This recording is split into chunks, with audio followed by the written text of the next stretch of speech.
नमस्कार। आज हम दिल्ली के बिल्कुल दिल में बसे एक शानदार किले, हाँ, लाल किले के इतिहास और उसके महत्व की परतों को खोल रहे हैं।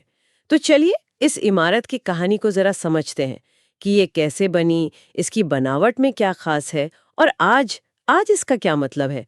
सोचिए ना, वो दौर जब शाहजहां ने तय किया कि राजधानी आगरा से दिल्ली लानी है और तब इस किले की नींव रखी। आइए शुरू करते हैं ये सफर। बिल्कुल। और देखिए, ये सिर्फ एक किला नहीं है। ये तो मतलब वास्तुकला का एक जीता जागता इतिहास है। इसमें हमें मुगल, फारसी और हिंदुस्तानी शैलियों का एक बड़ा अनोखा संगम देखने को मिलता है। और इसे बनाने के लिए खास तौर पर लाल बलुआ पत्थर चुना गया। नाम इसीलिए लाल किला पड़ा। काम शुरू हुआ 1638 में और करीब एक दशक लग गया। 1648 तक ये बनकर तैयार हुआ। कहते हैं इसके जो मुख्य आर्किटेक्ट थे वो उस्ताद अहमद लाहौरी थे, वही जिन्होंने ताजमहल पे भी काम किया था। अच्छा, ताजमहल वाले। ये जो शैलियों का संगम आप कह रहे हैं, ये सुनने में तो बड़ा दिलचस्प लगता है। कोई मतलब कोई खास उदाहरण है इसका? हाँ हाँ हाँ, कई हैं। जैसे आप देखेंगे कि मेहराबें और गुंबद तो हैं ही, जो मुगल स्टाइल की पहचान है, पर उसके साथ साथ छज्जों और छतरियों का भी इस्तेमाल है। इनमें आपको राजस्थानी, लोकल हिंदुस्तानी आर्किटेक्चर की झलक मिलेगी। तो ये दिखाता है कि कैसे उस वक्त अलग अलग कलाएं एक दूसरे से मिल रही थीं, घुल मिल रही थीं। और पूरा लेआउट भी, जो शाहजहानाबाद शहर का हिस्सा था, बड़ा योजनाबद्ध था। वाह, ये तो कमाल है। अच्छा, और किले के अंदर की कुछ खास जगहों की बात करें। मैंने सुना है लाहौरी गेट वो बहुत महत्वपूर्ण है। बिल्कुल। लाहौरी गेट तो खैर मुख्य दरवाजा है।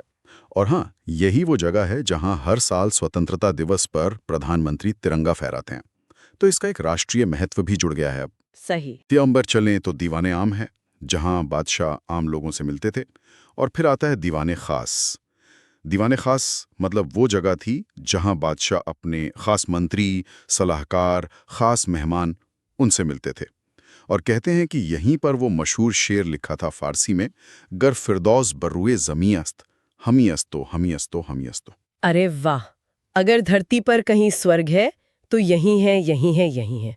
क्या बात है! ये तो मतलब इसकी शान और शौकत बताता है। बिल्कुल। और वो रंग महल और नहरे बहिश्त, उनके बारे में भी कुछ बताइए। हाँ, तो रंग महल जैसा नाम से ही लगता है, ये रानियों और शहजादियों के रहने की जगह थी।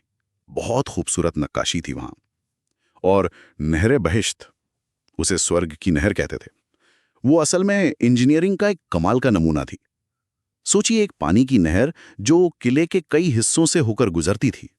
दीवाने खास, रंग महल, और ये गर्मियों में महल को ठंडा रखने में मदद करती थी। सिर्फ ठंडक ही नहीं, खूबसूरती भी बढ़ाती थी। ये आगरा के किले से थोड़ा अलग था। आगरा का किला फौजी तौर पर ज्यादा मजबूत था, जबकि लाल किला शाही रिहाइश और दरबार के लिए ज्यादा भव्य, ज्यादा शानदार बनाया गया। ये तो अविश्वसनीय लगता है। तो मुगलों के लिए ये किला कितना अहम रहा होगा? अरे बहुत ज्यादा। आप सोचिए, करीब 200 साल तक ये मुगल सल्तनत का शक्ति केंद्र रहा, बादशाहों का घर रहा। लेकिन फिर आया 1857 का गदर। वो भारतीय इतिहास का एक बड़ा मोड़ था। उसके बाद किले पर अंग्रेजों का कब्जा हो गया और उन्होंने इसमें काफी बदलाव भी किए। कई अंदर की इमारतें तो फौजी बैरकों के लिए तोड़ भी दी गईं। ओह, तो किले का जो शाही रुतबा था, वो बदल गया। हाँ बिल्कुल। और फिर आजादी के बाद इसका क्या हुआ? आज़ादी के बाद ये किला भारत की संप्रभुता, मतलब अपनी आज़ादी और राष्ट्रीय गौरव का एक प्रतीक बन गया। स्वतंत्रता दिवस पर यहाँ झंडा फहराने की जो परंपरा है, वो इसी भावनाओं को दिखाती है। और इसी ऐतिहासिक और सांस्कृतिक महत्व को देखते हुए 2007 में यूनेस्को ने इसे विश्व धरोहर स्थल का दर्जा दिया। अच्छा, वर्ल्ड हेरिटेज साइट। जी। और यहाँ शाम को एक लाइट एंड साउंड शो भी होता है, जो काफी मशहूर है, लोगों को इतिहास से जोड़ता है। तो मतलब सार ये है कि लाल किला सिर्फ लाल पत्थर की एक पुरानी इमारत भर नहीं है। ये तो भारत के बदलते इतिहास, उसकी मिली-जुली वास्तुकला, शाही शान से लेकर आज के लोकतांत्रिक मूल्यों तक का पूरा सफर अपने आप में समेटे हुए है। और ये पुरानी दिल्ली में चांदनी चौक के पास है। दर्शकों के लिए मंगलवार से रविवार खुला रहता है, सुबह 9:30 से शाम 4:30 बजे तक। बिल्कुल।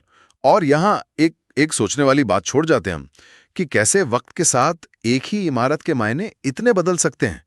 जो किला कभी बादशाह की ताकत और हुकूमत का गढ़ था, आज वो करोड़ों लोगों के लिए आज़ादी, लोकतंत्र और राष्ट्रीय पहचान का मंच बन गया है।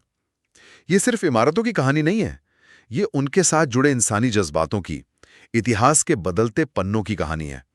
इस पर सोचना वाकई दिलचस्प है।